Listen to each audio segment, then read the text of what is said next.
بسم اللہ الرحمن الرحیم۔ شروع اللہ کے نام سے جو رحمان و رحیم ہے۔ قاف والقرآن المجید بل عجبوا ان جاءهم منذر منهم فقال الكافرون هذا شيء عجيب أإذا متنا وكنا ترابا ذلك رجع بعيد۔ قاف، قسم ہے قرآن مجید کی، بلکہ ان لوگوں کو تعجب اس بات پر ہوا کہ ایک خبردار کرنے والا خود انہی میں سے ان کے پاس آ گیا۔ پھر منکرین کہنے لگے، یہ تو عجیب بات ہے، کیا جب ہم مر جائیں گے اور خاک ہو جائیں گے تو دوبارہ اٹھائے جائیں گے؟ یہ واپسی تو عقل سے بعید ہے۔ قرآن مجید۔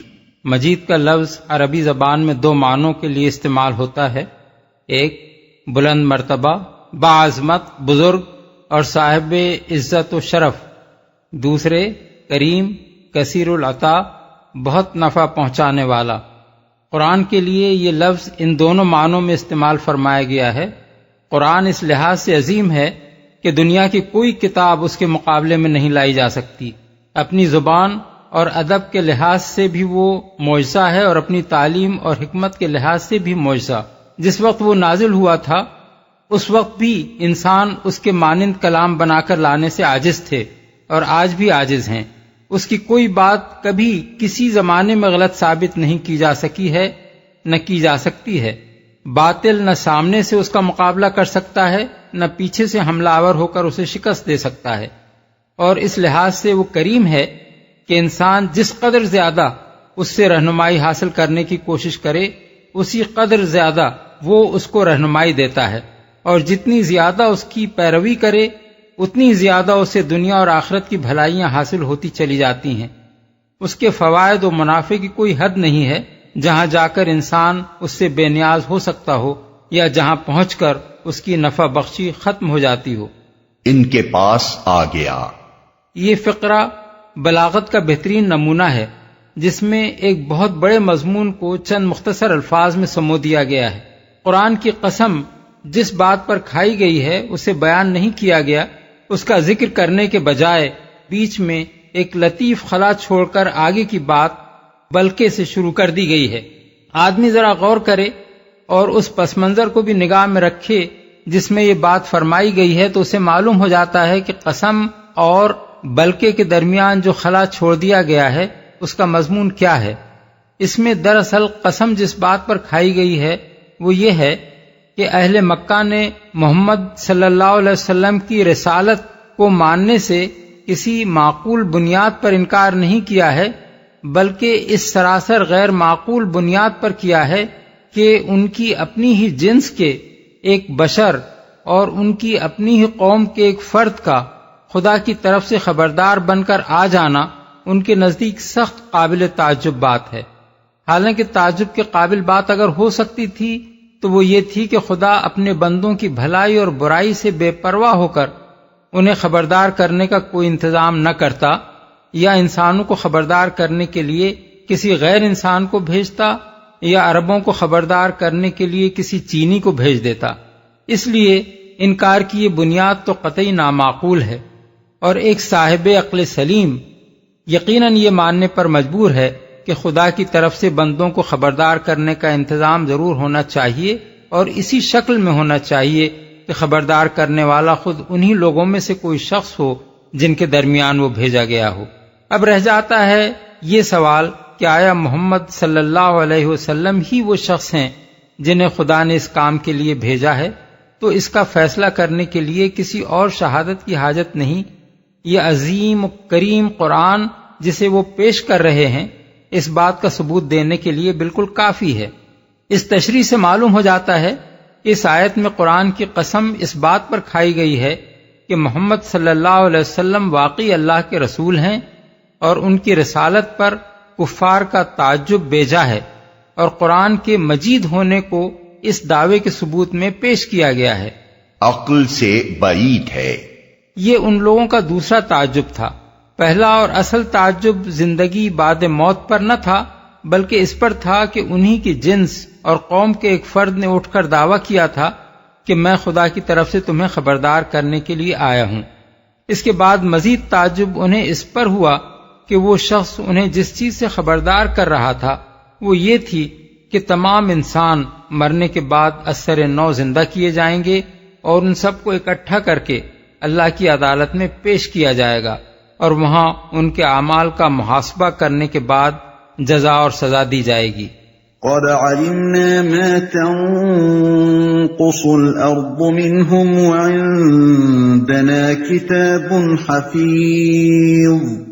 حالانکہ زمین ان کے جسم میں سے جو کچھ کھاتی ہے وہ سب ہمارے علم میں ہے، اور ہمارے پاس ایک کتاب ہے جس میں سب کچھ محفوظ ہے۔ یعنی یہ بات اگر ان لوگوں کی عقل میں نہیں سماتی تو یہ ان کی اپنی ہی عقل کی تنگی ہے۔ اس سے یہ تو لازم نہیں آتا کہ اللہ کا علم اور اس کی قدرت بھی تنگ ہو جائے۔ یہ سمجھتے ہیں کہ ابتدائے آفرینش سے قیامت تک مرنے والے بے شمار انسانوں کے جسم کے اجزاء جو زمین میں بکھر چکے ہیں اور آئندہ بکھرتے چلے جائیں گے، ان کو جمع کرنا کسی طرح ممکن نہیں ہے۔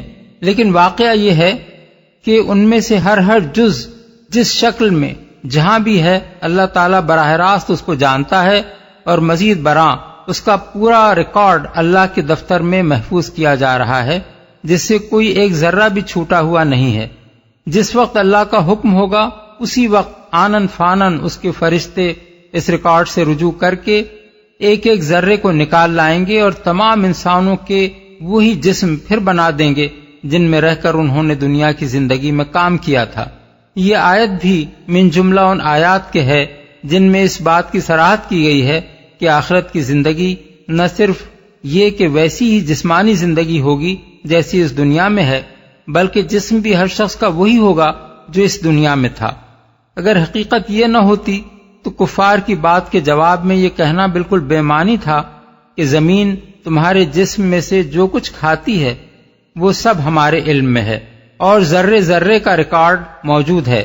بل كذبوا بالحق لما جاءهم فهم في امر مریج۔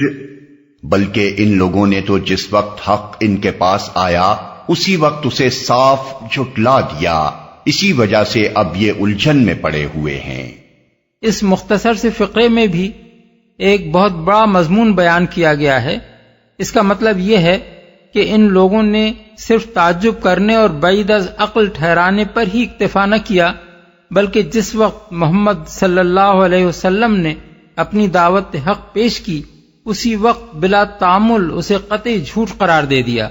اس کا نتیجہ لازماً یہ ہونا تھا، اور یہی ہوا کہ انہیں اس دعوت اور اس کے پیش کرنے والے رسول کے معاملے میں کسی ایک موقف پر قرار نہیں ہے۔ کبھی اس کو شاعر کہتے ہیں تو کبھی کاہن اور کبھی مجنون، کبھی کہتے ہیں کہ یہ جادوگر ہے اور کبھی کہتے ہیں کہ کسی نے اس پر جادو کر دیا ہے، کبھی کہتے ہیں کہ یہ اپنی بڑائی قائم کرنے کے لیے خود یہ چیز بنا لایا ہے، اور کبھی یہ الزام تراشتے ہیں کہ اس کے پس پشت کچھ دوسرے لوگ ہیں جو یہ کلام گھڑ گھڑ کر اسے دیتے ہیں۔ یہ متضاد باتیں خود ظاہر کرتی ہیں کہ یہ لوگ اپنے موقف میں بالکل الجھ کر رہ گئے ہیں۔ اس الجھن میں یہ ہرگز نہ پڑتے اگر جلد بازی کر کے نبی کو پہلے ہی قدم پر جھٹلا نہ دیتے اور بلا فکر و تامل ایک پیشگی فیصلہ صادر کر دینے سے پہلے سنجیدگی کے ساتھ غور کرتے کہ یہ دعوت کون پیش کر رہا ہے، کیا بات کہہ رہا ہے اور اس کے لیے دلیل کیا دے رہا ہے۔ ظاہر ہے کہ وہ شخص ان کے لیے اجنبی نہ تھا، کہیں سے اچانک ان کے درمیان نہ آ کھڑا ہوا تھا، ان کی اپنی ہی قوم کا فرد تھا، ان کا اپنا دیکھا بھالا آدمی تھا، یہ اس کی سیرت و کردار اور اس کی قابلیت سے ناواقف نہ تھے۔ ایسے آدمی کی طرف سے جب ایک بات پیش کی گئی تھی تو چاہے اسے فوراً قبول نہ کر لیا جاتا، مگر وہ اس کی مستحق بھی تو نہ تھی کہ سنتے ہی اسے رد کر دیا جاتا. پھر وہ بات بے دلیل بھی نہ تھی، وہ اس کے لیے دلائل پیش کر رہا تھا. چاہیے تھا کہ اس کے دلائل کھلے کانوں سے سنے جاتے اور تعصب کے بغیر ان کو جانچ کر دیکھا جاتا کہ وہ کہاں تک معقول ہیں. لیکن یہ روش اختیار کرنے کے بجائے جب ان لوگوں نے ضد میں آ کر ابتدا ہی میں اسے جھٹلا دیا تو اس کا نتیجہ یہ ہوا کہ ایک حقیقت تک پہنچنے کا دروازہ تو انہوں نے اپنے لیے خود بند کر لیا اور ہر طرف بھٹکتے پھرنے کے بہت سے راستے کھول لیے. اب یہ اپنی ابتدائی غلطی کو نباہنے کے لیے 10 متضاد باتیں تو بنا سکتے ہیں، مگر اس ایک بات کو سوچنے کے لیے بھی تیار نہیں ہے کہ نبی سچا بھی ہو سکتا ہے اور اس کی پیش کردہ بات حقیقت بھی ہو سکتی ہے.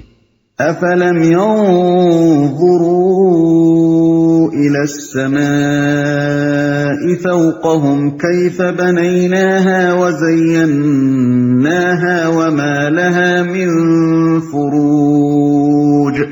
اچھا، تو کیا انہوں نے کبھی اپنے اوپر آسمان کی طرف نہیں دیکھا کس طرح ہم نے اسے بنایا اور آراستہ کیا اور اس میں کہیں کوئی رخنہ نہیں ہے.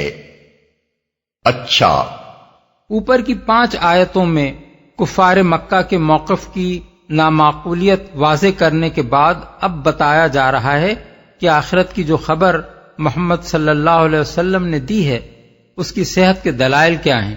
اس مقام پر یہ بات اچھی طرح سمجھ لینی چاہیے کہ کفار جن 2 باتوں پر تعجب کا اظہار کر رہے تھے ان میں سے ایک یعنی محمد صلی اللہ علیہ وسلم کی نبوت کے برحق ہونے کی 2 دلیلیں ابتدا ہی میں دی جا چکی ہیں. اول یہ کہ وہ تمہارے سامنے قرآن مجید پیش کر رہے ہیں جو ان کے نبی ہونے کا کھلا ہوا ثبوت ہے.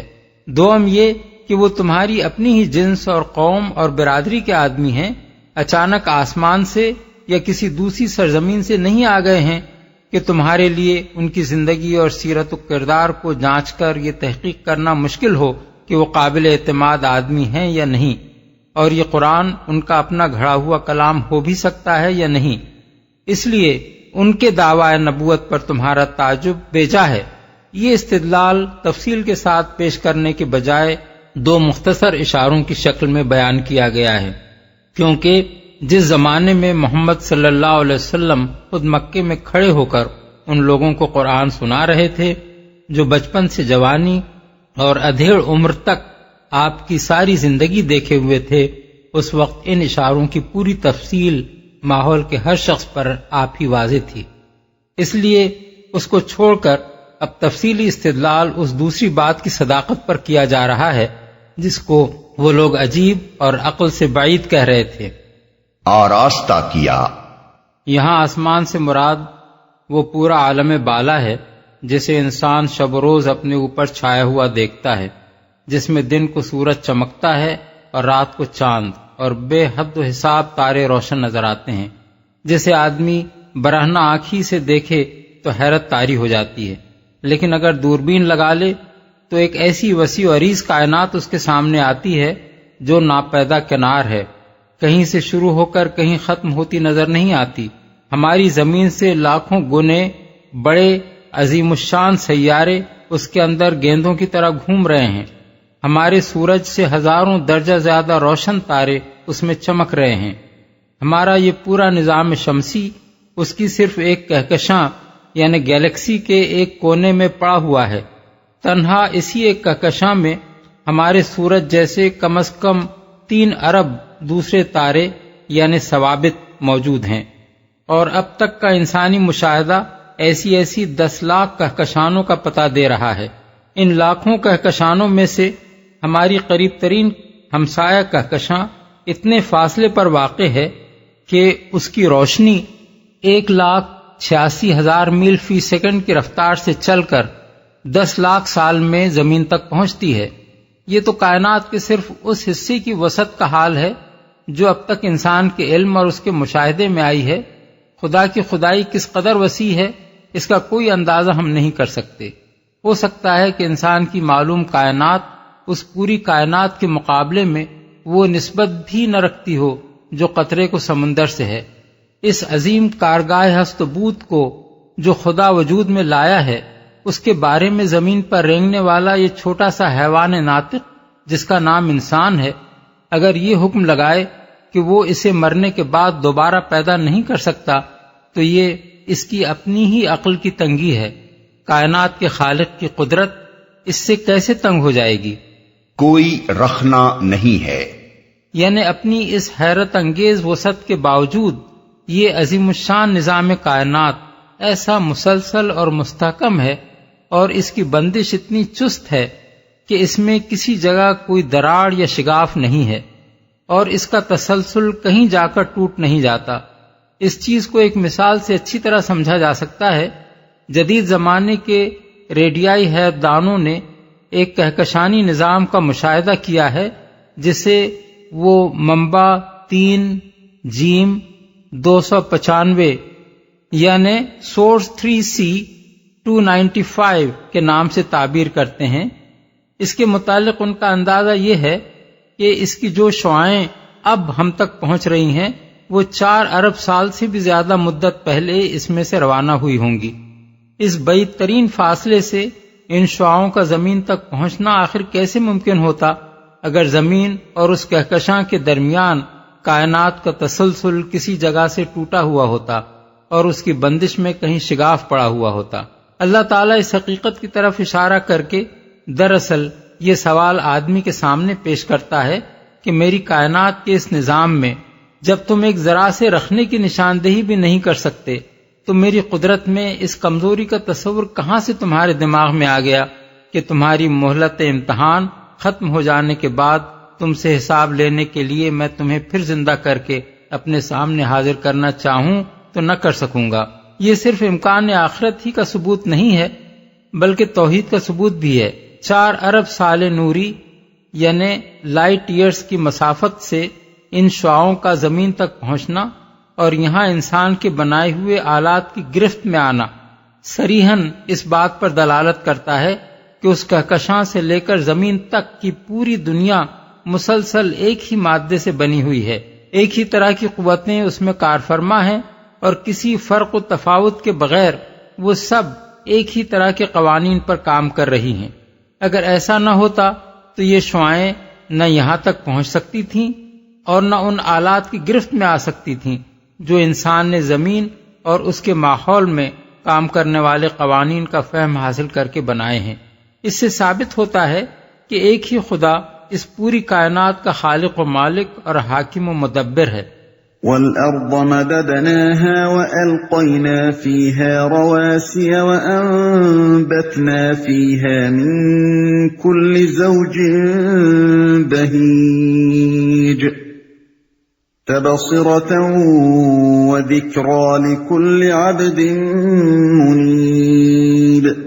اور زمین کو ہم نے بچھایا اور اس میں پہاڑ جمائے اور اس کے اندر ہر طرح کی خوش منظر نباتات اگا دیں۔ یہ ساری چیزیں آنکھیں کھولنے والی اور سبق دینے والی ہیں ہر اس بندے کے لیے جو حق کی طرف رجوع کرنے والا ہو۔ وَنَزَّلْنَا مِنَ السَّمَاءِ مَاءً مُبَارَكًا فَأَنبَتْنَا بِهِ جَنَّاتٍ وَحَبَّ الْحَصِيدِ وَالنَّخْلَ بَاسِقَاتٍ لَهَا طَلْعٌ نَضِيدٌ رِزْقًا لِلْعِبَادِ وَأَحْيَيْنَا بِهِ بَلْدَةً مَيْتًا كَذَلِكَ الْخُرُوجُ۔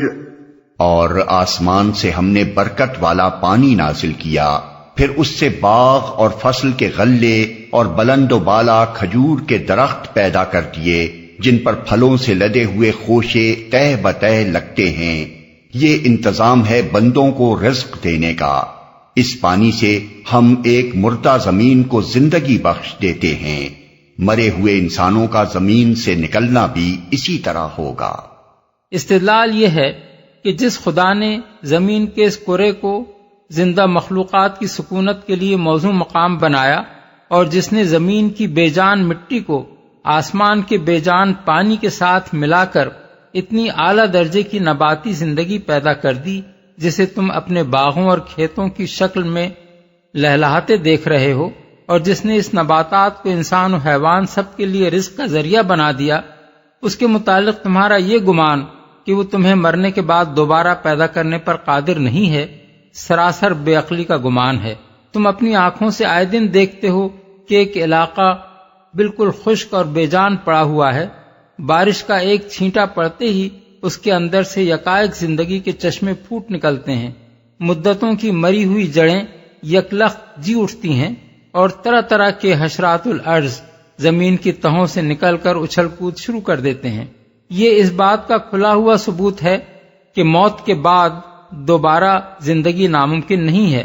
اپنے اس سری مشاہدے کو جب تم نہیں جھٹلا سکتے تو اس بات کو کیسے جھٹلاتے ہو کہ جب خدا چاہے گا تم خود بھی اسی طرح زمین سے نکل آؤ گے جس طرح نباتات کی کونپلیں نکل آتی ہیں۔ اس سلسلے میں یہ بات قابل ذکر ہے کہ عرب کی سرزمین میں بہت سے علاقے ایسے ہیں جہاں بسا اوقات 5-5 برس بارش نہیں ہوتی، بلکہ کبھی کبھی اس سے بھی زیادہ مدت گزر جاتی ہے اور آسمان سے قطرہ تک نہیں ٹپکتا۔ اتنے طویل زمانے تک تپتے ہوئے ریگستانوں میں گھاس کی جڑوں اور حشرات الارض کا زندہ رہنا قابل تصور نہیں ہے۔ اس کے باوجود جب وہاں کسی وقت تھوڑی سی بارش بھی ہو جاتی ہے تو گھاس نکل آتی ہے اور حشرات الارض جی اٹھتے ہیں۔ اس لیے عرب کے لوگ اس استدلال کو ان لوگوں کی بنسبت زیادہ اچھی طرح سمجھ سکتے ہیں جنہیں اتنی طویل خشک سالی کا تجربہ نہیں ہوتا۔ كذبت قبلهم قوم نوح وأصحاب الرس وثمود وعاد وفرعون وإخوان لوط وأصحاب الأيكة وقوم تبع كل كذب الرسل فحق وعيد۔ ان سے پہلے نوح کی قوم اور اصحاب الرس اور سمود اور عاد اور فرعون اور لوط کے بھائی اور ایکا والے اور تبا کی قوم کے لوگ بھی جھٹلا چکے ہیں۔ ہر ایک نے رسولوں کو جھٹلایا اور آخر کار میری وعید ان پر چسپاں ہو گئی۔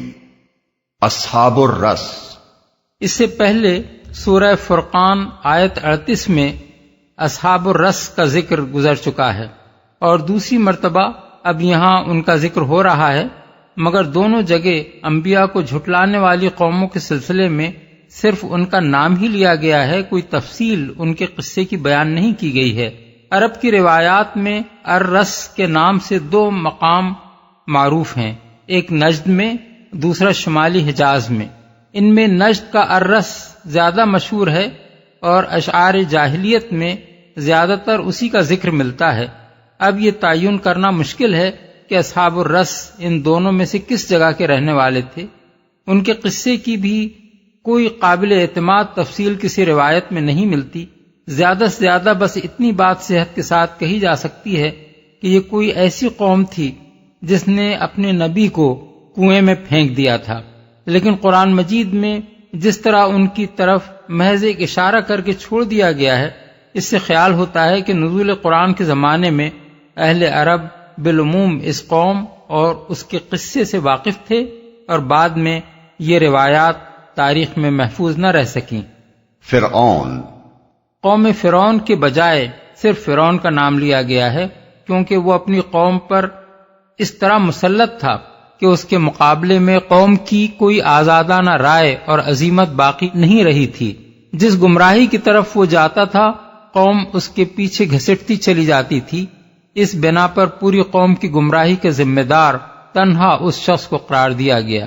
جہاں قوم کے لیے رائے اور عمل کی آزادی موجود ہو وہاں اپنے اعمال کا بوجھ وہ خود اٹھاتی ہے، اور جہاں ایک آدمی کی آمریت نے قوم کو بے بس کر رکھا ہو وہاں وہی ایک آدمی پوری قوم کے گناہوں کا بار اپنے سر لے لیتا ہے۔ اس کا یہ مطلب نہیں ہے کہ فرد واحد پر یہ بوجھ لد جانے کے بعد قوم سبکدوش ہو جاتی ہے، نہیں، قوم پر اس صورت میں اس اخلاقی کمزوری کی ذمہ داری عائد ہوتی ہے کہ اس نے کیوں اپنے اوپر ایک آدمی کو اس طرح مسلط ہونے دیا۔ اسی چیز کی طرف سورہ زخرف آیت 54 میں اشارہ کیا گیا ہے کہ فَاسْتَخَفَّ قَوْمَهُ فَأَطَاعُوهُ إِنَّهُمْ كَانُوا قَوْمًا فَاسِقِينَ۔ یعنی فرعون نے اپنی قوم کو ہلکا سمجھا اور انہوں نے اس کی اطاعت کی، در حقیقت وہ تھے ہی فاسق لوگ، جھٹلا چکے ہیں۔ یعنی ان سب نے اپنے رسولوں کی رسالت کو بھی جھٹلایا اور ان کی دی ہوئی اس خبر کو بھی جھٹلایا کہ تم مرنے کے بعد پھر اٹھائے جاؤ گے۔ رسولوں کو جھٹلایا، اگرچہ ہر قوم نے صرف اس رسول کو جھٹلایا جو اس کے پاس بھیجا گیا تھا، مگر چونکہ وہ اس خبر کو جھٹلا رہی تھی جو تمام رسول بالاتفاق پیش کرتے رہے ہیں، اس لیے ایک رسول کو جھٹلانا در حقیقت تمام رسولوں کو جھٹلا دینا تھا۔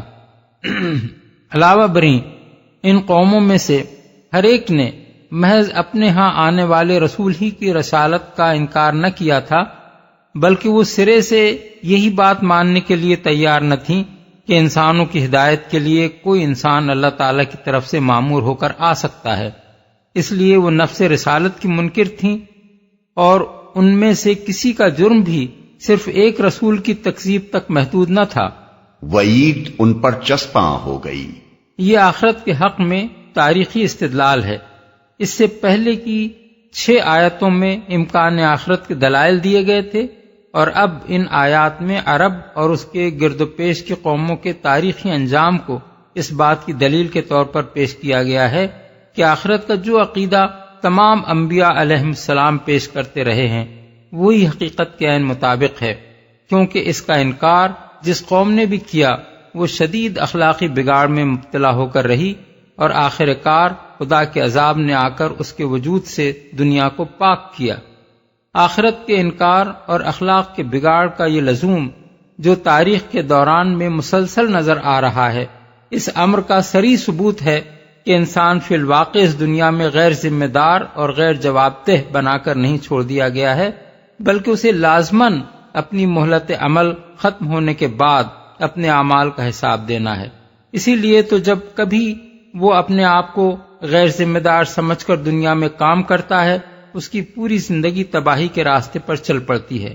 کسی کام سے اگر پے در پے غلط نتائج برآمد ہوتے چلے جائیں تو یہ اس بات کی کھلی علامت ہے کہ وہ کام حقیقت سے متصادم ہو رہا ہے۔